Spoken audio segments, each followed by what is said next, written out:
नमस्कार दोस्तों, जय हिंद, वंदे मातरम। जायसवाल कोचिंग सेंटर में आपका स्वागत अभिनंदन है। राष्ट्रहित में शिक्षा शिक्षा प्रकाश है। मैं जितेंद्र सर आज एमपी टेट के सुपर 30 क्वेश्चन बायोलॉजी के लेकर आया हूं, जो आपके मध्य प्रदेश वर्ग 1 के सिलेबस के अकॉर्डिंग आज हम चर्चा करेंगे।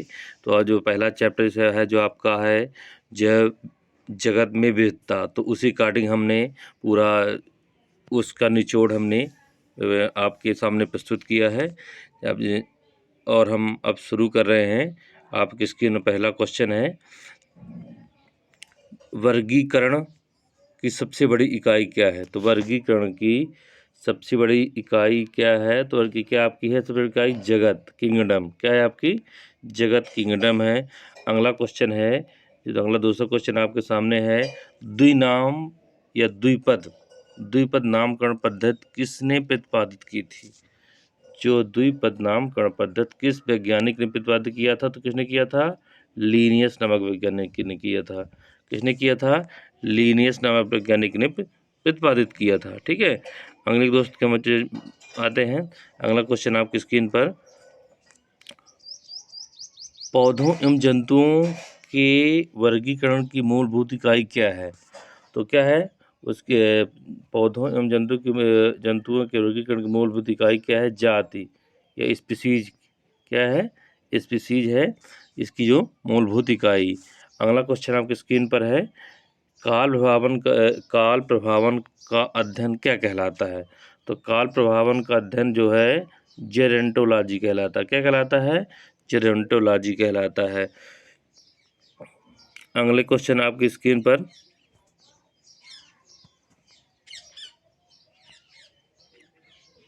पांचवा क्वेश्चन, कोशिका का प्रमुख श्वसन ईंधन क्या है? तो जो कोशिका का प्रमुख श्वसन ईंधन क्या है आपका? ग्लूकोज है। क्या है आपका? ग्लूकोज है। क्या? ग्लूकोज है। ठीक है, अगला क्वेश्चन क्या है, उपापचय क्या है?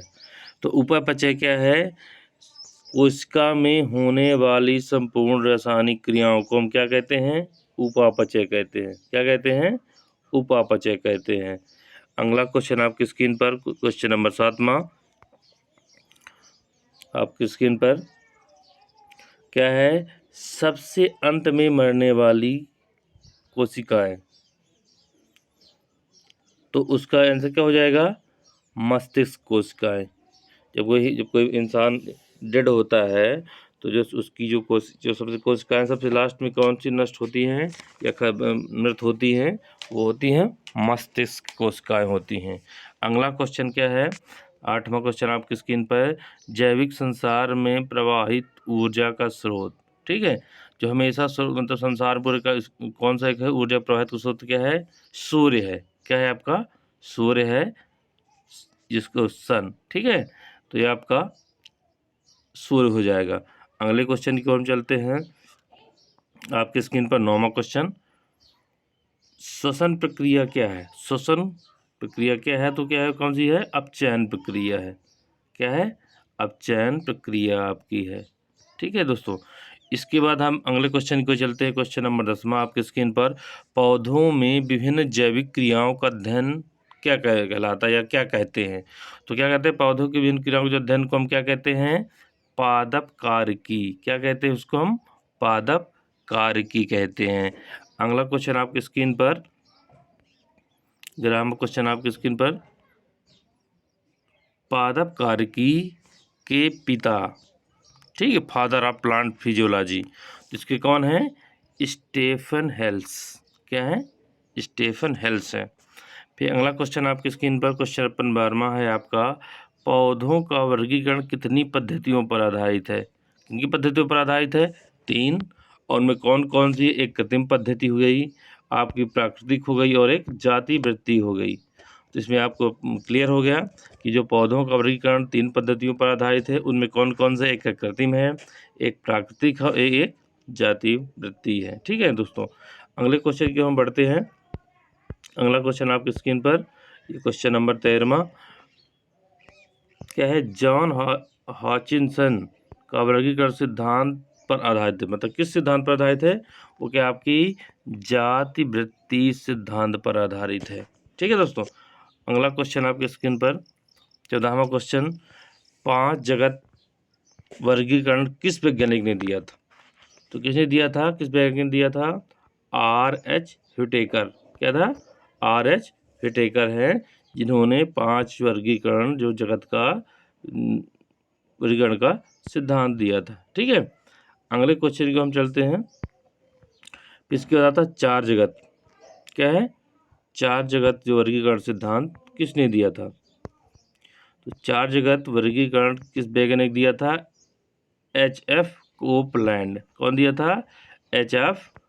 कोपलैंड ने नामक वैज्ञानिक ने दिया था। ठीक है दोस्तों, इसके बाद अगले क्वेश्चन की हम चलते हैं। क्वेश्चन नंबर 16 आपकी स्क्रीन पर क्या है? कोशिकीय जैव रूपों के 3 डोमेन कौन से विभाजित किया?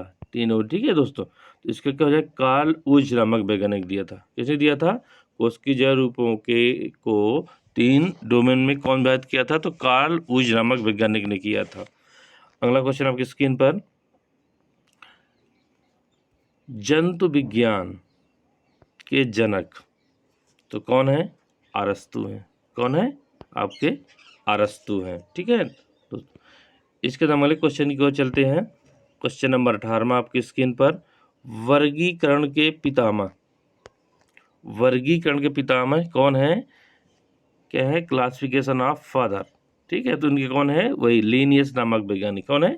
लीनियस जो है वर्गीकरण के पितामह है। ठीक है, इसके बाद अगर हम क्वेश्चन की ओर चलेंगे, वनस्पति शास्त्र। वनस्पति शास्त्र के या वनस्पति विज्ञान के जनक कौन है? तो कौन है? थियोफेस्टस नामक जो वैज्ञानिक है वनस्पति के विज्ञान के जनक हैं। ठीक है दोस्तों, अगले क्वेश्चन की हम चलते हैं। अगला क्वेश्चन आपकी स्क्रीन पर है। क्वेश्चन 20 में, स्पीसीज प्लांटेरम नामक पुस्तक किसने लिखी थी? तो इसको उन्होंने कौन सा वैज्ञानिक लिखा था? लीनियस नामक ने ही वैज्ञानिक जो थे उन्होंने ही इसको स्पीसीज प्लांटेरम नामक पुस्तक उन्होंने लिखी थी। ठीक है दोस्तों, अगले क्वेश्चन की ओर हम चलते हैं। अगला क्वेश्चन आपके स्क्रीन पर है। 21वां, बेंथम एवं हुकर द्वारा प्रदर्शित या बेंथम एवं हुकर द्वारा वर्गीकरण किस पद्धति से संबंधित है? तो किस पद्धति से संबंधित है? आपकी प्राकृतिक पद्धति। किससे? प्राकृतिक, नेचुरल। ठीक है दोस्तों, उससे संबंधित है। अगला क्वेश्चन आपकी स्क्रीन पर, चरक संहिता के लेखक। चरक संहिता के लेखक कौन है? या आयुर्वेदिक के जनक तो कौन है? आचार्य कौन इनके हैं? चरक। ठीक है, और इन्होंने 200 जंतुओं और 340 प्रकार के औषधि पादपों का अध्ययन किया था। उन्होंने अपने जो पुस्तक में दिए जो वर्णन किया था, तो 200 जंतुओं और 340 प्रकार के औषधि पौधों का वर्णन उसमें किया है। ठीक है, अगला क्वेश्चन आपकी स्क्रीन पर 23वां है आपका, जैव वर्ग की पादप शब्द किसके द्वारा प्रतिपादित किया गया? तो किसके द्वारा प्रतिपादित किया गया था जैव वर्ग की शब्द? कैंप और गिल्ली के द्वारा। किसके द्वारा? कैंप और गिल्ली के द्वारा प्रतिपादित किया गया था। दोस्तों, हमने इसका पूरा निचोड़ एमपी टेट को जो सिलेबस के अकॉर्डिंग हमने पूरा इसको हमने तैयार किया है कि इससे भी कहीं आप बाहर क्वेश्चन नहीं बन पाएगा, क्योंकि हमने पूरा पूरा सिलेबस के अकॉर्डिंग हमने बनाया है। जितने क्वेश्चन बन रहे हैं हमने पूरे बना के इसमें हमने पूरी कोशिश की है कि पूरे क्वेश्चन आपके इसके में कवर हो जाएं। इसके दोस्तों अगले क्वेश्चन की ओर हम चलते हैं। अगला क्वेश्चन आपकी स्क्रीन पर है, मटर का वानस्पतिक नाम। तो या वैज्ञानिक नाम क्या है? तो मटर का वैज्ञानिक नाम क्या है? Pisum sativum. क्या है? पाइसम सटाइवम क्या है? मटर का वैज्ञानिक नाम। इसी प्रकार अगले क्वेश्चन को हम चलते हैं। तो गेहूं का वनस्पतिक नाम क्या है? टिटकम स्टाइबम। क्या है? टिटकम स्टाइबम क्या है? गेहूं का वैज्ञानिक नाम है। ठीक है दोस्तों, अगले क्वेश्चन की हम चलते हैं। अगला क्वेश्चन आपकी स्क्रीन पर, सरसों का वानस्पतिक नाम क्या है? सरसों का वानस्पतिक नाम क्या है आपका? क्या है? ब्रेसिका कंप्रेस्टिस। क्या है? ब्रेसिका कंप्रेस्टिस है जो आपका स्क्रीन पर है। ठीक है, फिर अगला क्वेश्चन 27वां आपका क्वेश्चन है, रोहू का वैज्ञानिक नाम। तो रोहू को आप पता होगा, रोहू एक किस कौन है कि मछली है। क्या है ये? मछली है, फिश है। ठीक है, और इसका जो वैज्ञानिक नाम क्या है? लिबियो। क्या है? इसका नाम लेबियो है। ठीक है, इसके बाद अगले क्वेश्चन को हम दोस्तों बढ़ते हैं। अगला क्वेश्चन आपकी स्क्रीन पर जो जो 28वां क्वेश्चन आपकी स्क्रीन पर है, पीपल का औसतन जीवन काल कितने वर्ष होता है? आप लोगों को पीपल पता है, क्योंकि ये जो सबसे ज़्यादा जो में ऑक्सीजन प्रोवाइड कराता है हम लोगों को 24 घंटे, केवल एक पेड़ यही है जो पीपल जो हमें 24 घंटे हमें क्या प्रोवाइड कर, ऑक्सीजन में रिलीज करता है। ठीक है, कुछ पौधे तो रहते हैं कुछ टाइम ऑक्सीजन कुछ टाइम कार्बन डाइऑक्साइड, लेकिन जो एक पीपल ऐसा पेड़ है जो 24 घंटा केवल क्या ऑक्सीजन ही क्या रिलीज करता है हमें, जो वातावरण में वो करता विस्तारित करता है या देता है हमें। तो इसलिए है वैज्ञानिक मानता तो ये हो गई। जो एक सनातन धर्म जो मानते हैं तो वो ये मानते हैं कि इन्होंने देव रूप से जोड़ दिया गया, इनमें भगवान वासुदेव का वास होता है, इससे उनको एक आस्था जोड़ा गया जो एक वो हुआ। ठीक है, तो इसका जो औसतन जो उम्र है तो कितना है? 2000 वर्ष। कितना है आपका? 2000 वर्ष है। इसी प्रकार जो मनुष्य का जीवन काल औसतन कितना माना गया है? तो मनुष्य का जो औसतन जो उम्र है आपकी, जो कितने वर्ष है? 70 वर्ष। कितने वर्ष है? 70 वर्ष है। इसके बाद जो ये आपका सेशन का लास्ट अंतिम क्वेश्चन, ये जंतु के कौन से लक्षण पादपों से मिलते हैं? जंतु के जो कौन से लक्षण जो हैं पादपों से मिलते हैं? तो कौन से मिलते हैं? क्यों वो क्या है? जो दो दिन रात क्या शोषण करते हैं, क्योंकि पेड़ पौधे भी दिन रात शोषण करेंगे और जंतु भी दिन रात शोषण करते हैं।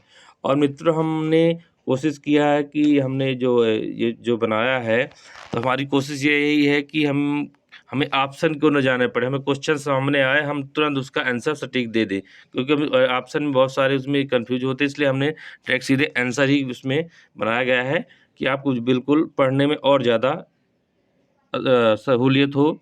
और ठीक है, तो इसके साथ ही मैं भी अपने वाणी को विराम देता हूँ। जय हिंद, नमस्कार।